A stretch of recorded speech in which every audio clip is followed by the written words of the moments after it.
ꯑꯩꯈꯣꯏꯒꯤ insect ꯑꯅꯤꯈꯛ ꯁꯦ ꯑꯃꯅ ꯍꯌꯤꯡ ꯈꯣꯏ ꯑꯃꯅ ꯍꯌꯤꯡ ꯍꯥꯏꯕ ꯇꯥꯔꯦ. That is about spider and the spider. Ada kamain togeda hang ko yun sum paira satpase sum paira satpase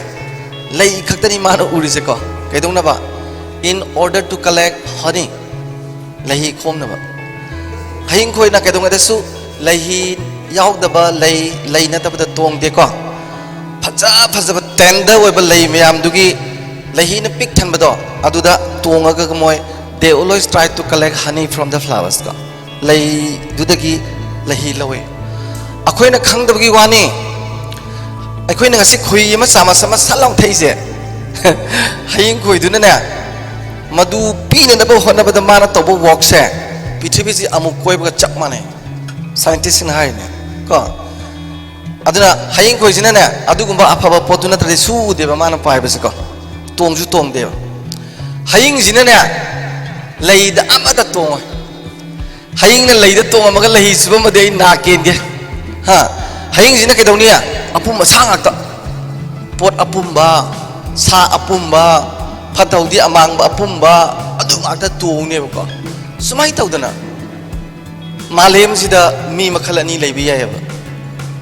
amana positive oi ba akta yeng ba positive oi ba akta tawba sagi haying khoina leidagi lehi loba dumaina ko adu khomi ba lehi dusu miyam kanana ba adu main tawba mi su leiba aduga apum masa haying na ubad mai na phatta bada taw leba mi le sai ma chama ubada masi rep taw sira ga khanba yen nganu loiba myam du raga masi horen dang ani dang huran jirang khanba mama na bai kenom to na kenom to gen khanba negative ma ta taw haying gum su leiba tinbir ba myam je haying goi ningbra haying khoi goi ningbra yes we want to be bee kadona ba in order to collect honey from that flower kadona ba in order to give to the people kadong ba for healthy haksang phanaba natra aduna my first kadwa I humble submission je you have to be the bee haying khoi be ob ko adu di now the question is mathang the issue malai semo phare school je se leida tin ahum tonge ko the three insects collects different things from the flowers leidagi ne insect ahum na pot tonga lawi ko kari kai lawi yes bee collects honey from the flower yare ani subada butterfly is simply lying on the bud of the flower gulab se yam matam lei mathak potha bani hipni ko mathabak yam chinba manbo ane toxinai ni ko aduga ahum subada spider collects poison from the flower aduga ne mi dine leidagi ne hu laweba pra topi da ko tongan ba insect sina pot ama khatadagi tongan ba pot afaba phattaba toxin ba lawba dumaina satra ji makhal hum suiba yumdagi tholakpa ne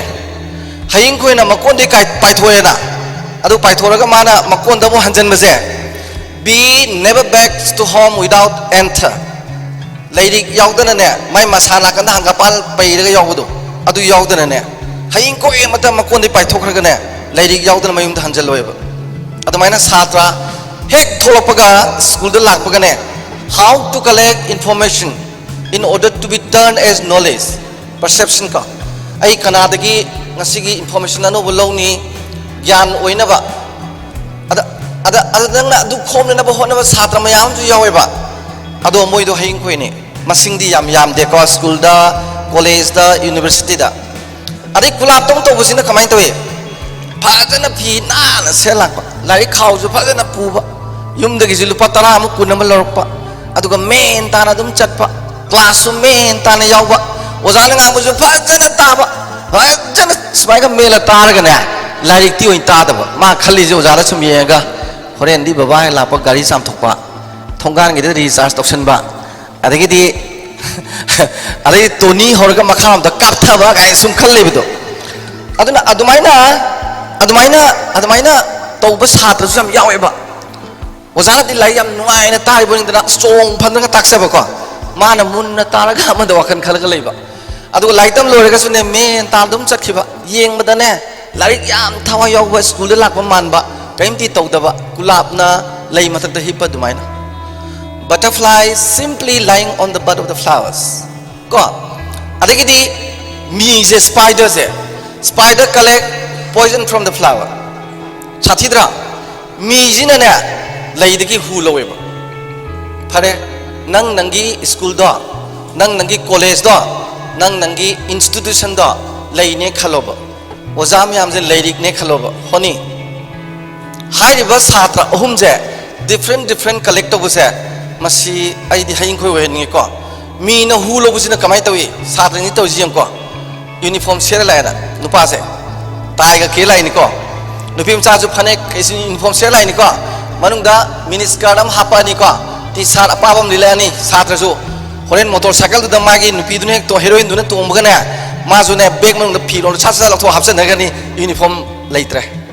ti sar angang ba looking free dust cause kan than ko nupi ju kenom sela ni adai de dum char khan ni adu ko restaurant pham ro ni coffee thau ni sa tha ke ju coffee tha ke ju angan ba thak ya da bra ba hotel la su phajaba ngak chang yam ngan leiba lei na tra mai amam ba thiri ju kari gino wai mai amam ba thira coffee thai se kai gino wai moi je school du gi maming da hu loram ne kuiroi dam ne nupi du kulap pai ra ni makok ta kulap pai ba khangi ko luong ma de hek thet ba do nupa na koe je la ni sahi ani mule anga am po ni angang du ju sok saw roi khong kulai gai chu chu na ko ai ni paisa ga thok tab ne dei lai tam ba ju to kum to kong na ka to karate tong sin ko nupa du na pang phu da ya ba nupi ora ma di phai school karate ga hang du tamak ba nupi sa wa di phudat na da na ko sabna sa ne ba se mi du ne ba that's spider aduna my second humble submission is ko please be you know nangi school sing du da oja sing da yam tanu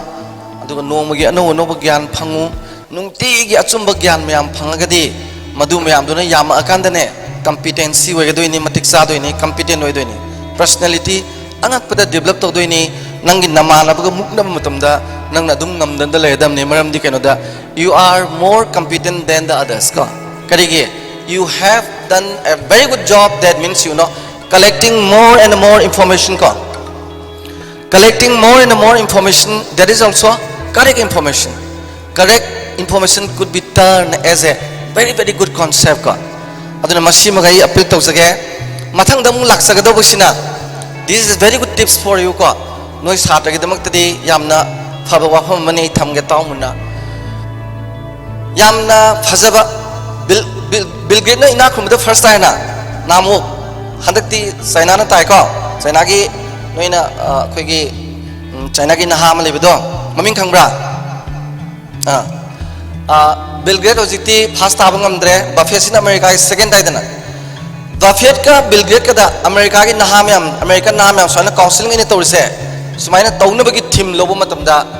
Buffett na haiba ai khoi gi angang sing se peer concept tambi si peer concept kai no ma hai se minute ama se minute kya onthok ko yaga take sine kai no se 24 hours se China zu Japan zu America zu pithbi gi kanna contest toriba lam ahum je moi gi na myam se moi se pung kunmari si matam sukmak mangandre 24 hours si tumbagi khaktan khaido ga ne matam sukmak mangandre ba adu de kanana hena sakot pangam gani pung kunmari du bagin sinner adia America ju pung kunmari sinare China ju pung kunmari sinare Japan ju pung kunmari sinare adu de kanana sakot pangam ni adu edi peer concept minute ama se minute kya thok pa ya ke sineba moi to reise moi na sin ko kamai na nupi masam sak thong cooker se phi ka me ko adu ka phi sti ju te mok pa ju angka te radio ka na bam ju tari adu mongon da minute ama se minute mari thok tra mangon da ne nong ma se numin mari ni oi doi ne khong ha me chin ju senge khabar ju pare horen khong ham lore tholok pada khabar pawi minute 30 ju mang roi chin seng mai minute 30 ju mang roi khong ju seng na ha me kai no se peer minute se how to make peer of the minute sineba akhoi gi noi me am jina mu khali sina kamai na minute si mangan ji ge sin akhoi gi angang ayam maximum na tor sin ne minute se kamai mangan jige ai se car se tonga tonga glass se singsilaga nupi masana tamba school nupa masana tamba school college ying ebe sui thar puje nupi masam thol puje kamai tholi khambra san inna bdong thol san nupi masai smaina phaja tholti mare juma inna inna thole kamai te thongdi ani ni smaina phangnar ga ne inna ga thole masa do napsan napsan thole ani nupa masang ja thola ga mu tungola wa mu ngana ni mu tan ni mu chen ni oh my god mean how to save minutes akoi ni minute kamai mahan dege aduna peer concept si tause chokot palamda America da Japan da China da anga amata lai par ne lai para sum lei roiba lai par thabuk to yam yabne par poche ga loi lotion ba yabne dum a table da lai pai ne torga book tranga leiba du sanadre prithvi gi oina because they wants to get more and more times you know as ticks torba matam je moi he ne stress tok thoga matam je ne sin na ba honare ba ko noi su ke do ba honare bang moi dino Manipur की वैना कोई मुक talented होइबा लेतबने Bharat की सरुक अमोइना याना ना नुमित थोपलबने Japan ना फाउजरी से land of rising sun हैबनी दना याना ना नुमिना दोंग लोंग थेंगल लमद लेबने मालेम की मी मियाम से के सुनते ना जापान हारि से लैंड ऑफ राइजिंग सन अखोइ दी के दोबगी ताथा दोइनो अखोइ अंगांग संगी टैलेंट मियाम से अदु आई खंगे नोगी दोष नतेबा this is not your fault this is not your mistake you know अखोइ खंगेबा कनानो सोरी से वजा होय बा खोइने ममा पा होय बा खोइने मरम दे खोइना सिम्याब जे नोइदा ताकते नोइदा खोइना तंबी दे चुमद्रा अदु नोइना खंगजदबने अदु ngasi di khange dana kamaina matam save togadaगे kamaina matam mangal lawedage nongmasi numit kya ni thokpa yagadage se khan ba horo adugo thabak tobo ho malem gi chokhat lam jail du ne nangi track tagi nangna kap thorok padane nangi na tungi na gadaba mi ngangadaba leite ko this is the PR concept of time given by the buffet ko adai di Bill Gates namu hai Bill Gates se lai ra bajam sawai mana Bill Gates na khwai di saw ba lai ra ba mi matik sa da ba mi kai no ma di lai ra ba sawai am na kai no ma hai ba malem da lai ba mi myam jai each of the individual in the world malem da lai ba mi loina bak se 1440 phang do mi yaw roi ba kai no minute se no magi pung kun mari do adu dane minute hum funa puri re yengo ba 1440 tam mai na 1440 se lupa mak da tala su you can earn 1440 pa de adu satra gi ne wai khar da khang ju gyan khar da khang ju tumbai khai do khar go more than 100 and ideas 100 and words khang ya nang na yam haijadri kai gi no nang mon de gi mane he na 1440 phang bro aina phang de bro as ai di no gi manung da 1400 phang de ga di lenin gi manakta purga laing bachang ko aduna 1440 se Bill Gates hai na ma she tumbai khai do khar ga ne sin ba ya ba sino sine adu di nang matik sa da basu lai roi lai ra basu lai roi noi me am chap mana na 1440 minutes per day phangini adu noi na sin da bani noi gi dos ni ha ba ne ai chume khale chumi ko chumi ko chumi zoi di lal zoi di gyan ta di ado sigi khanglaga aikhoi gi punsi mahing se sida ahong ba khara lakna ba hona se ba ko aduga aina ma haining ba larik tami se noina larik tami se yam la na sakhre all the students of India are in a very wrong direction as far as education is concerned larik tambajda kari no khangbra India se larik tambagi ranking dane 168 ne malem gi oina India gi ranking se 168 ni mithi ne ba kari no to noi adu manung yaw ne you are in that process and system mithi dari ba education system gi manung noi yaw ne ar moi gi education system do phatre na sum leiba do yadre ba maram di khunai ji lup ka dore ba society will be sinking you know aduna ko we have need to save you know each of the youth life you know noi go ma am se kan mam changi bo ji adu kamai kan siga education je kaino khango ba larik tami ba satana education kaino khangde oja ju oja kana no khangde mama pa ju angang lai tam kai thai no khangde aduna malim gi apa American critics in hai ne ba India ge education je mithi dum tani maram di that is the relationship between unmotivated teachers and disinterested students chume mi hai je odi kamai tor ga phani khana se ba se ko yeng se quality education hai se whenever you are talking about the quality education ka pot ahum ne component ahum ne the three important components are in the process of quality education ka it should be always balancing chap man lai do ni ko kare kare no number 1 IQ intelligence quotient di laite phangni chume noi laite gi intelligence quotient jam phange ba manipur ma sa me am ko chume ba next ne EQ emotional quotient thamoi gi oiba mari ima gi nungsiba ipa gi nungsiba yubo gi nungsiba ibo gi nungsiba isinau gi nungsiba ine gi nungsiba indom cha gi nungsiba moi gi sap to gi ba moi gi damakta luna to gi ba moi gi mateng pang bi ba adu nang phangma thamoi gi mari do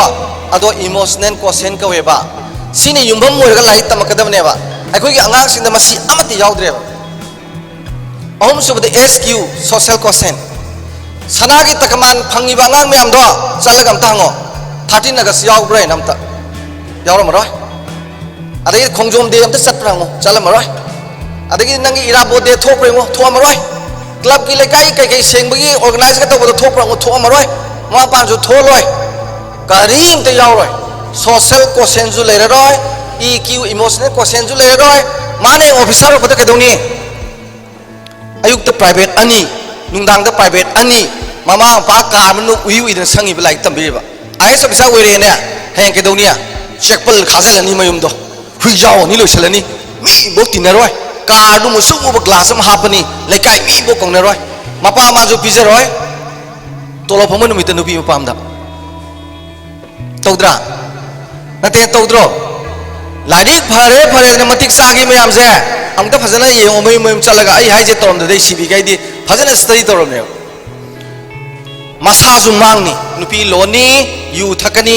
masaju mangba kunai gi su kem tawdaba mayung gi su kem tawdaba nupi mari mata khara phabajina officer ni layam heigrabani sanagi takman phangi bani aikhoi miyam na mana pi gi ne na khuba khub du ni kana roi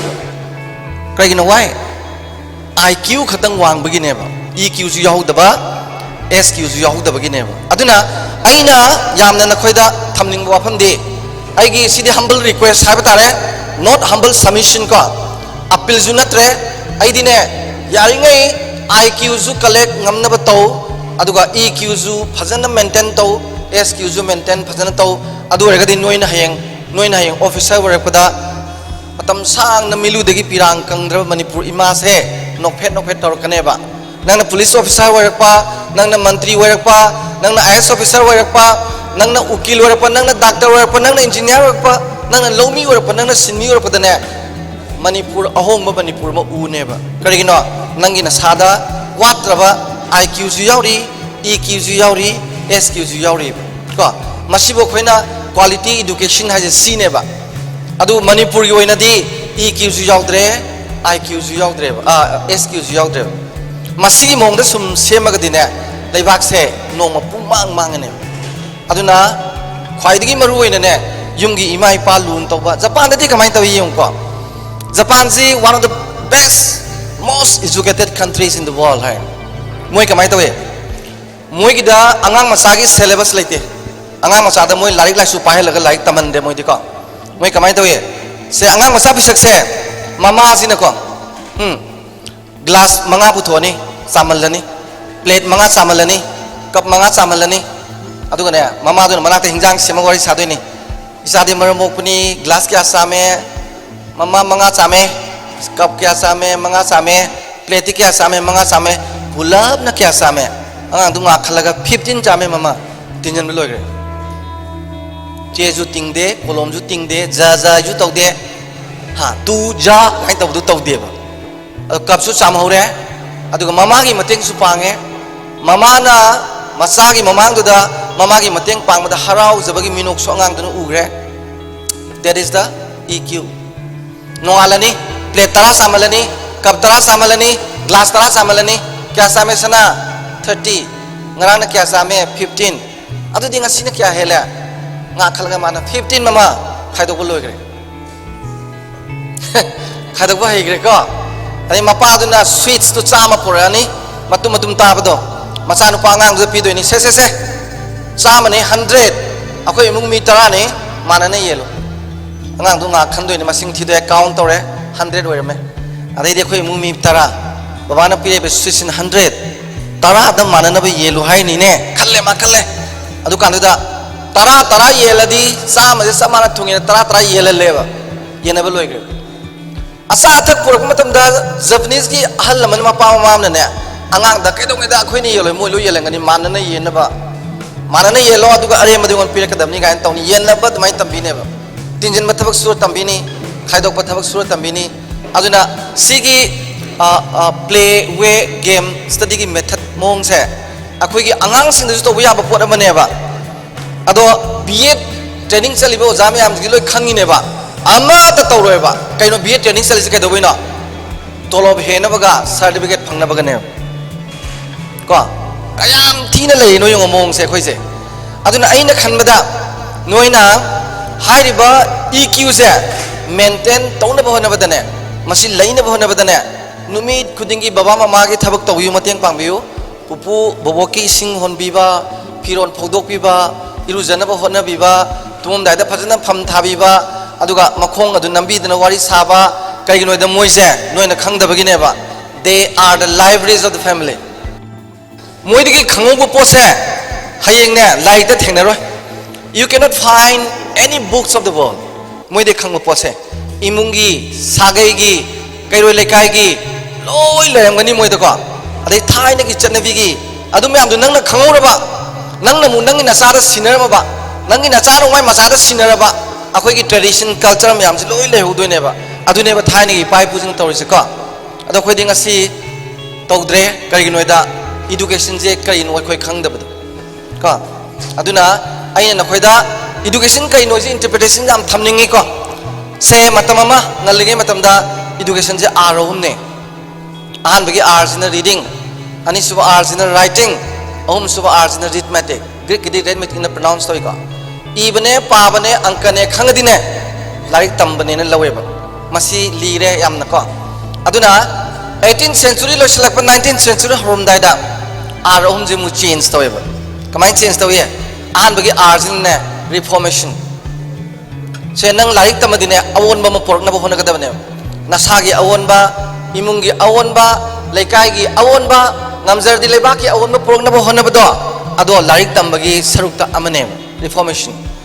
adu ge awon madu kamai porokani how to bring that reformation ka adu awon madu kamai porokani nang nasaje refine to refinement second arjin ne refinement di kamai na nongonda yariba phattaba ideas nongonda yariba phattaba chinjak sabagi mong loina magi chumthokpa refine tawba ising anei bado filter da hapa kanda luna taraga thakpa yaba dumaina ne nangi na saje education gi kuthang da refine tawba refinement yare ko an ba arna reformation ani suba arna refinement om suba arjin ne resourcefulness adumaina ngamge hari nang jimatik saw thiu khangu self study to haba ngasigi loina bag noise maximum students of today's Manipur and India kadoria noina sana tamdrebamta self study tawdreb asagi resourceful oina na bana kwaidagi ahan ba pambai je upai je you have to make a lot of question ka Einstein ne kari hai don't stop questioning hydra wang hang lep kanoin ngasi noi wang ma dang dreb hang ma da khangaroi ba Manipur da thoi ba thodo wa thok Manipur da leiba pot chai karim ta khangaroi karino hangdabagine wang hangbe lepa khunai do lupthara ba khunai ni hai ne ba ko ai sum yeng ne khoi nupi angang da soina chairau bagi kusum lei kombiri leiri kat pa jai hange ba kari katli no kati dum kali ko kari kali no khangde ha kusum lei na kai hai no kombiri na kari hai no leiri na kari hai no kanam khangde kati dum katle si hona de khangdradi khangna ba hanggadabani any khangda pose adum hanggadabani hangi ba khuding du loi khanga ba dune ba self study self research adu nang resourceful loi dune ba ko kum mai di sahi surya dan takpa lei bu kusum lei that is a symbol of maturity of the years kum sahi surya dan takpa lei bu kusum lei kum sahi pire symbol of new year is coming kum sahi pire dan takpa lei bu kum pire